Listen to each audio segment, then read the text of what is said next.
For the last video, 2022, I wanted to share a few quick things. One is more updated news on the Lumix S5 Mk, which there is also an X model that we just found out about. Before I get into that, I'm going to talk a little bit about some of the other things that are coming up for next year.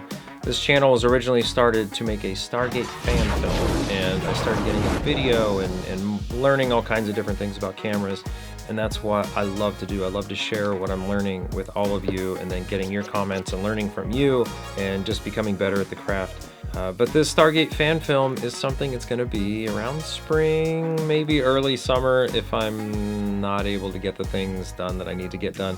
But I'm really hoping that spring is when I'm going to be able to film, and then getting everything finished by early summer. So things that are coming up for 2023 is definitely some more short films, one of them being most notably that Stargate fan film.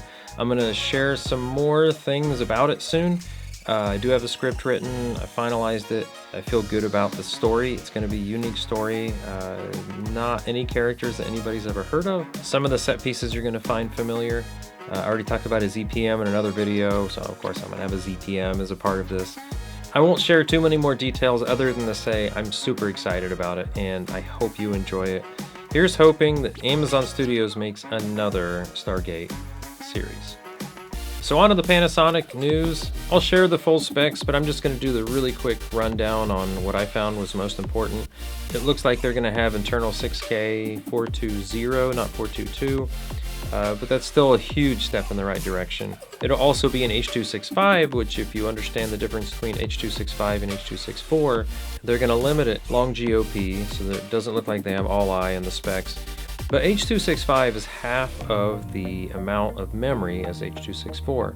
So by them using H.265 at 200 megabits per second, it would have been 400 megabits per second, where then you would have required a V60 card. But at this bit rate, you're still able to kind of stick with the V30 cards, which is what their max is right now. So the two other super important features shared in the report are that they're going to have Type A HDMI port, and it's going to have a better autofocus. We don't know exactly how it's going to be implemented, other than they say it's going to have phase detect, contrast, and DFD.